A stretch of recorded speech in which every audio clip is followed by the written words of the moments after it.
Today is the Holocaust Remembrance Day in Israel, and I want to share my family story, as my grandmother is a survivor. About 95% of my family on both sides were decimated, whether in camps or by serving in the Russian army and dying in battle. My grandmother's story is miraculous. And it's amazing to think about because if it wasn't for this one moment that I'm about to share, I wouldn't be here. She was in a ghetto. On paper, because of the high death toll, it was considered like a camp. The place was called Pechora, if I'm not mistaken. She was in this ghetto for 3 years with her mother. Her baby brother was born and died at 2 weeks old due to malnutrition. At the 3-year mark, there was a moment where they were outside and they were getting some bread. For whatever reason, the Nazi officers took them aside to line them up into the stereotypical 10 in front of a ditch in order to shoot them all dead so that they'll fall into the pit. Perhaps it was past curfew. I don't know the exact detail, nor does she recall.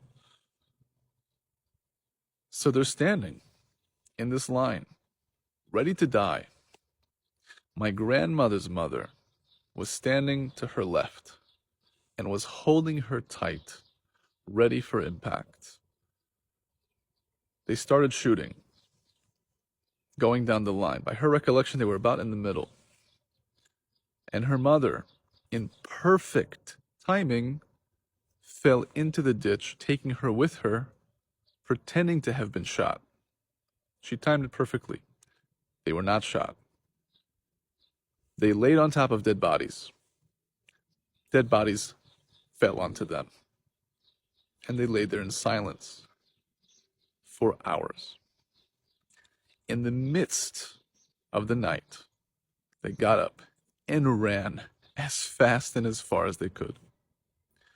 They got to a neighboring town. This was all in Ukraine, by the way. They got to a neighboring town, and by God's grace, found a righteous Ukrainian home, a non-Jewish home, that took them in. My grandmother remained in this home as a maidservant, hiding in the attic for 3 years. And her mother found another righteous Gentile home that also took her in. Her mother would visit her twice a month, would bring her some bread and some food. My grandmother experienced this between 7 and 10 years old. Understandably so, it was traumatic to the degree that my grandmother named her twin sons Roman and Vladimir. Not the most Jewish names, but the secret of the name was that her intention was my father, Roman, was Ruvain, and his brother, Vladimir, was based off of Volk, which means Zev, a wolf in Hebrew, or Yiddish. The person, my grandfather, that my grandmother who survived this ended up marrying had a very similar story. He was also living in Ukraine at the time, and as soon as the neighbors heard that the Nazis were on their way, they wanted to take it into their own hands. So one day, when my grandfather's family walked out of their house to go shopping for some food, they were shot in cold blood on their lawn. The entire family dead. The Ukrainians wanted to get on the good side of the Nazis before they came. Say, hey, we're already doing some of your job for you. It just so happens that my grandfather at the time was in a different town, for whatever reason, with his parents. And they should have been there with the rest of the family, and for whatever reason, it was not the case. And they escaped to Siberia, where his father works some very tough jobs to make ends meet. But the entire family was annihilated otherwise. The family that died, their last name was Polanovsky, my last name. Out of respect for their deaths, given that that last name was not to continue with any legacy as everyone died, my father, whose actual surname was Shibber, I could have been Adam Yitzchak Shibber. He changed it to Polanovsky, and as did his brother. And that is why we have this last name, out of a respect and honor to that side of the family who perished. I'm honored to be able to share just a little bit of my family story. Thank God my grandmother is alive today. She is coming on to, if I'm not mistaken, 86 years old come July. She is a most wonderful and righteous woman.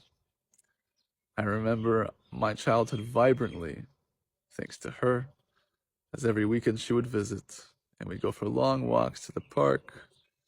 We'd go to the park, she'd watch me play basketball and practice, and she always had some wisdom to share, and we often laughed together. And I wish her well, and I wish that she lives until 120. This is a day, obviously, that we should never forget.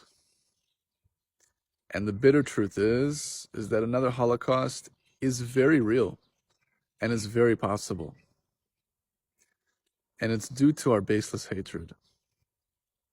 Our sages gave us an equation for all of human history that when the Jews baselessly hate each other, then the non-Jews will enact anti-Semitism as a piece of the program in the system of reality to remind the Jew who he really is.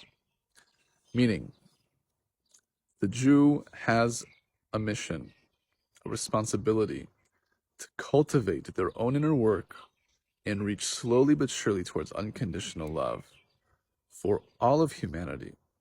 But obviously, what is more natural, first and foremost, is our own nuclear family, our brothers and sisters, our communities.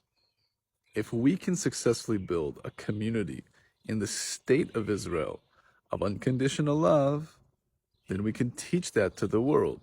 That's what it means to be a treasured nation, the chosen nation. It does not mean we're better. And God has zero national preference, says the Bala Sulam. He even goes as far as to say anyone who thinks God has a national preference is insane. It makes no sense. God loves all of his children equally. It just so happens that he gave the Jewish people a very big wisdom and responsibility. And we are to use our wisdom.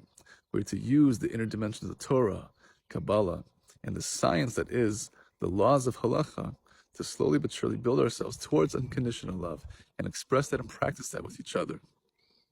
The Baal Shalom says we are not guaranteed to stay in Israel. Just because the miracle and prophecy was actualized by us coming back here and living here does not mean we cannot get kicked out again. That is a very true reality.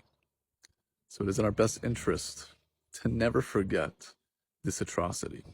One of the darkest moments in all of human history, so that it inspires us to do what we can and to do our best to cultivate baseless love and not baseless hatred. Let's do our part. All the best.